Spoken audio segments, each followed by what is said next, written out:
They call it Devil's Tooth. Not a mountain, not a hill, just a jagged shard of black stone that juts out from the earth like something trying to claw its way free.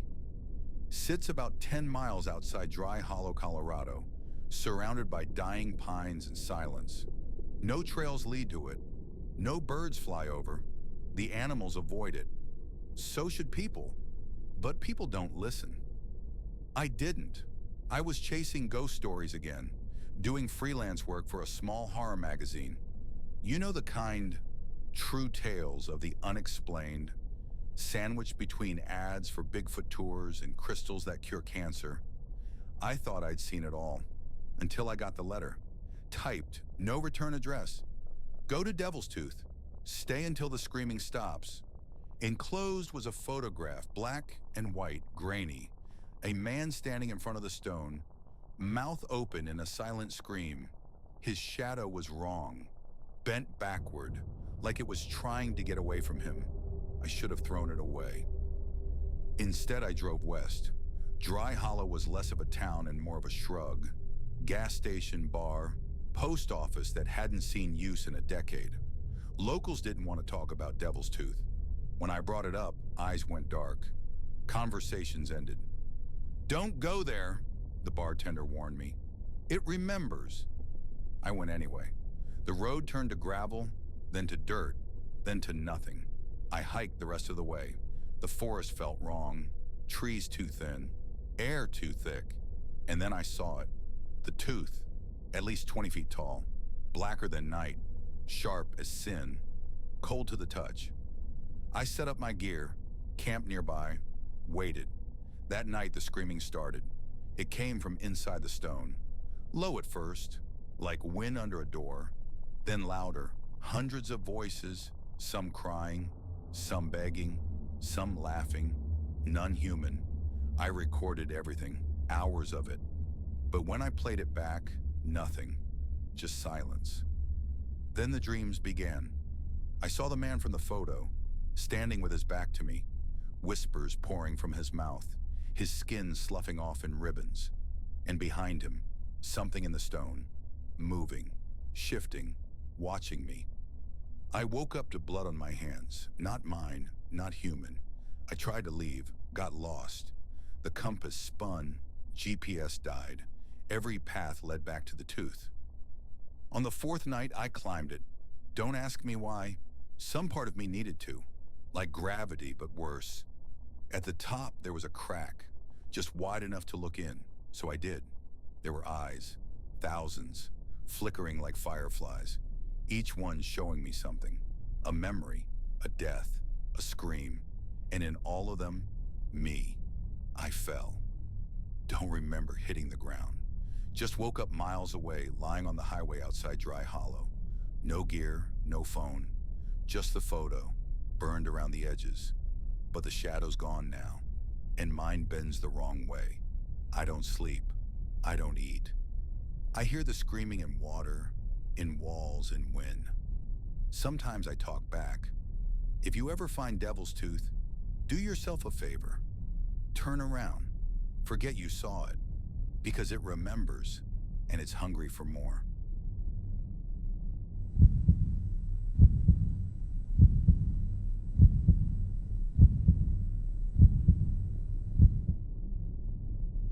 You ever drive down a highway and feel like the world just bends? Like the trees get too quiet, the sky too still, the road too long? That's how I found the silent motel. I was driving cross country middle of July 2018. I just left a bad breakup, had a trunk full of books and a glove box full of cassette tapes.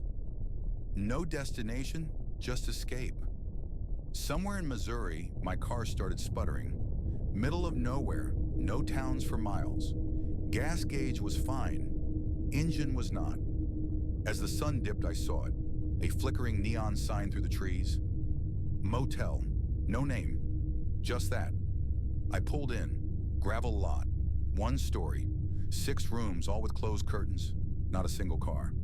Office door hung open, bell on the counter, dust in the air. Behind the desk sat a man with a face like wax left too long in the sun. Blank stare. voice like sandpaper. Room 3. I didn't give him my name, didn't give him money. The key was already on the counter. I should have left. Room 3 was cold. Too cold. The kind of cold that seeps into your teeth. No thermostat, no blankets. Just a bed, a nightstand, and a mirror. The mirror was wrong. It showed the room, but not me. I stood in front of it. Nothing.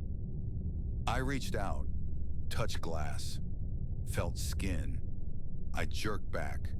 There was something on the other side, watching, smiling. I turned, but the room was empty. I tried the door. It wouldn't open. The window was bricked up behind the curtains. My phone had no signal, no battery, no time, because the clock wasn't ticking, but the hands moved. Every blink, the hour hand jumped. Midnight, 3 a.m., 6 a.m. The mirror started fogging from the inside. A message appeared. Welcome back. I screamed, pounded the walls. The mirror cracked. Behind it, I saw faces. Not mine. Not anyone's I recognized. Just faces. Staring, trapped, screaming. And then the man from the office was in the room. No sound, no motion. He just stood there.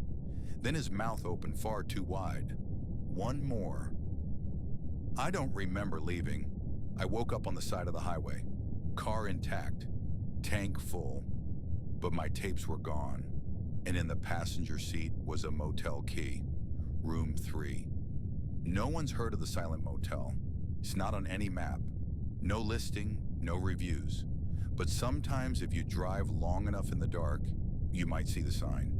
If you do, keep driving, because it remembers you, and it only lets you out once.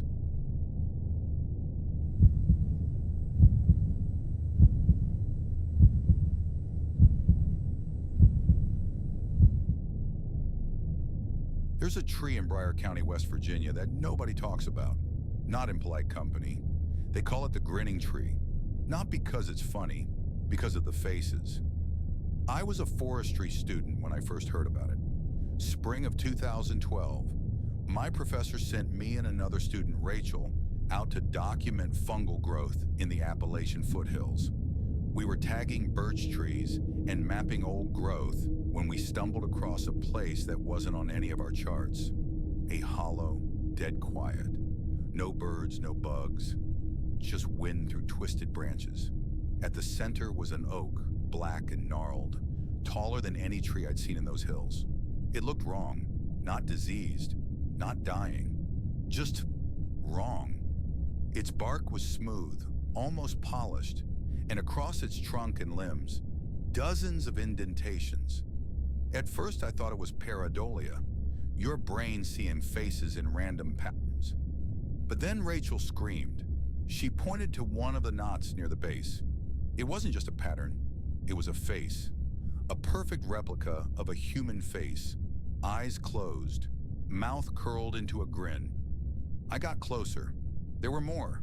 Men, women, children, all with the same grotesque expression, like they died laughing. Rachel wanted to leave. I wanted samples. I scraped a bit of bark into a vial. The second I did, the wind picked up, and the faces opened their eyes.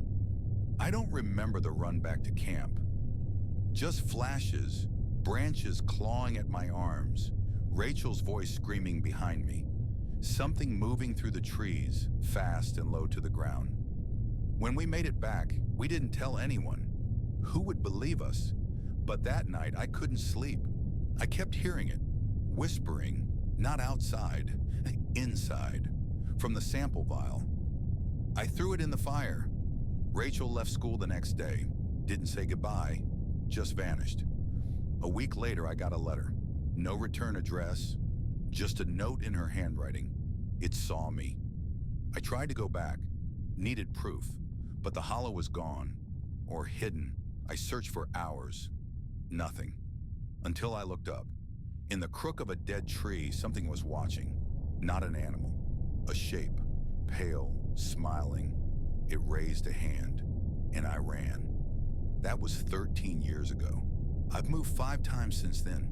change my name, but I still see faces in the grain of wood, in the swirls of bark, in the dark corners of the forest.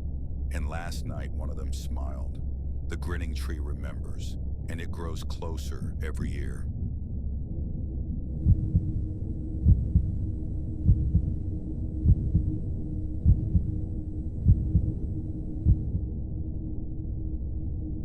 Crow's Hollow is cursed, not haunted, cursed. There's a difference.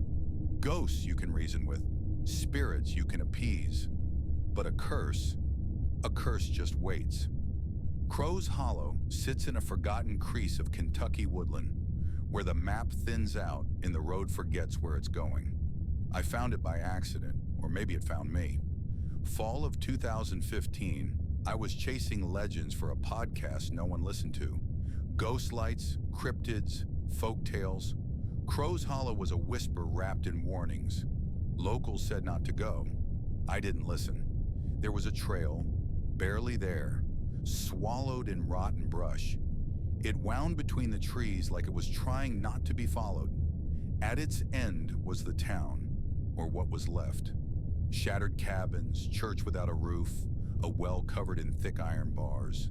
And crows, hundreds of them, silent, watching. I should have turned back. I know that now. I set up camp in the old church. The wood groaned under my weight. The altar was gone, but the walls were covered in carvings. Not crosses, not scripture. Eyes, hundreds of eyes, scratched into the wood like a warning or a prayer. That night I dreamt of the well. I saw it open, saw something rise. Long arms, no face, just feathers and teeth. It climbed up slow, dragging its body like it didn't belong in this world. The crows screamed, but didn't flee. They bowed. When I woke, the fire was out. My tent was gone, and the crows were inside the church, all of them, silent, staring. Then I heard the whisper. You opened it. I ran. No gear, no map, just panic. The woods twisted, trails led nowhere, trees leaned in. I tripped, fell, got up, kept running. Hours later, or maybe days, I found a road. A truck picked me up. Old man behind the wheel didn't ask questions, just looked at me and said, Crow's Hollow let you go. Doesn't happen often. I didn't respond, couldn't. Back home, I deleted the recordings, burned my notes, tried to forget.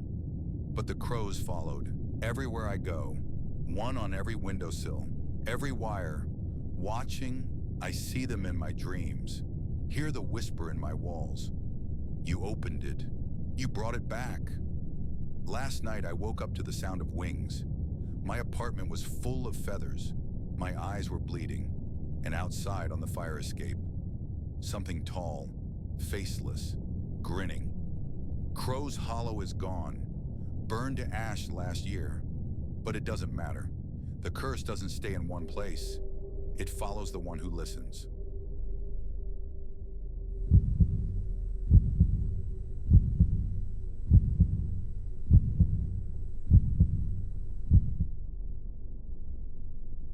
Most towns bury their secrets. Ours feeds them. The town of Merrow Creek, West Virginia, doesn't exist on any map you'll find. Population? Who knows? Depends who you ask and when. It's nestled so deep in the hollers that even birds think twice before flying over. People don't leave Merrow Creek. Not really, not all of them. And those who do never speak of the pale ones. My grandfather warned me when I was just a boy. Don't look out the window after midnight, he'd say, his voice a gravel whisper. Don't answer if you hear your name, and never ever follow the lanterns. I thought he was crazy. He wasn't. It started the night the power went out. Total blackout across the town.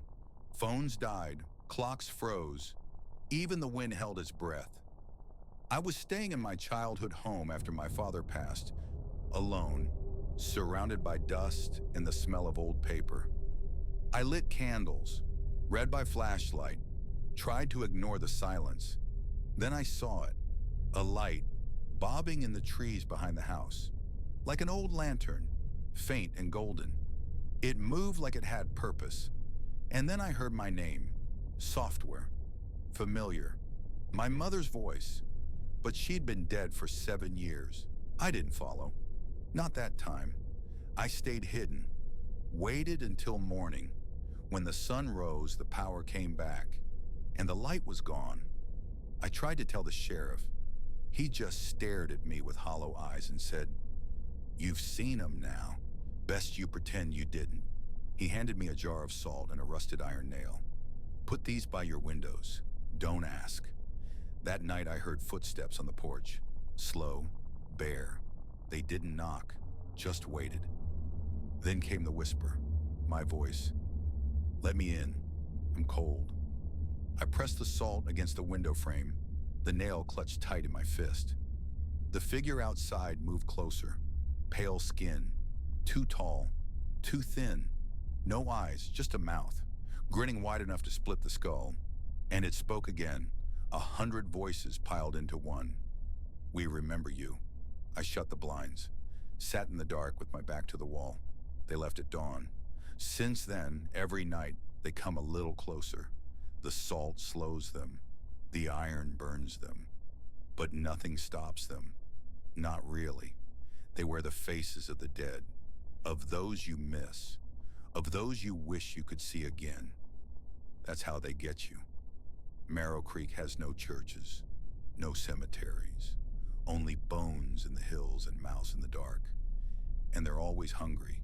If you ever find yourself near Marrow Creek and see a light in the woods, don't follow it, don't listen, and whatever you do, don't look it in the eyes. They don't like that.